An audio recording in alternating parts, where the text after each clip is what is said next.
গল্পের নাম হলো ছবি দেখে দেখে কি গল্প বলতে হবে। এক দেশে ছিল একটা বাসা। বাসার মালিক কি করছে, তালা লাগায় রাখা চলে গেছে।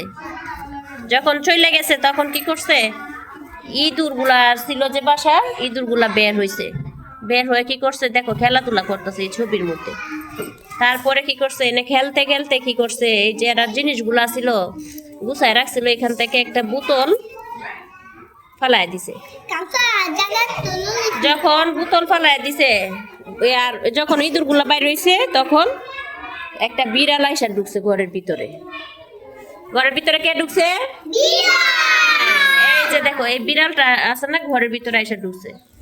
যখন বিড়াল ঢুকছে তখন সবাই কি করছে, দৌড়াদৌড়ি শুরু করছে। দৌড়তে দৌড়তে সবাই পালায় গেছে। আর এই যে দেখো, এখানে কি করছে, একটা ইঁদুর বোতলের ভিতরে আটকে গেছে।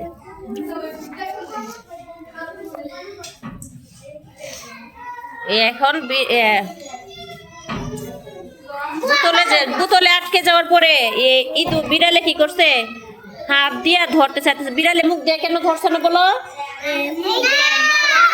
হ্যাঁ, বিড়ালের মুখ কি বড় বড় থাকলে কি মুখ ঢুকানো যায়? ঢুকানো যায় না, এই জন্য সে কি করছে, হাত দিয়া ধরার চেষ্টা করতেছে। আচ্ছা দেখো, এখন দেখো বিড়ালটা যে ধরতে পারছে না, এই জন্য বিড়ালটা চলে গেছে। এখন ইঁদুরের বন্ধুরা আবার বের হয়ে আসছে ইঁদুরটাকে বাঁচানোর জন্য। এই যে বিড়াল চলে গেছে, আর ইঁদুরের একটা ইঁদুর কি করছে, তার লেজ দিছে ভিতরে দিয়া এই বন্ধু ইঁদুরটারে বের করার চেষ্টা করতেছে। এখন দেখা যায় বের করে নিয়ে গেছে। আর ইঁদুরে কি জানি একটা লাঠি নিয়ে আসছে না, বড়শি হাতে। বিড়ালে বড়শি নিয়ে আসছে। আর এই যে দেখো, বিড়ালে এখন তো ভিতরে কি ইঁদুর আছে বোতলের ভিতরে? আর বিড়ালে কি করছে দেখছো? হ্যাঁ দেখছে ওনা তাকায়া। হ্যাঁ কি করছে, বড়শি ফালাইছে ইঁদুর ধরার জন্য। তাহলে বিড়ালটা কি হইলো? বোকা। বিড়াল কিভাবে এটাকে বলো তো তোমরা?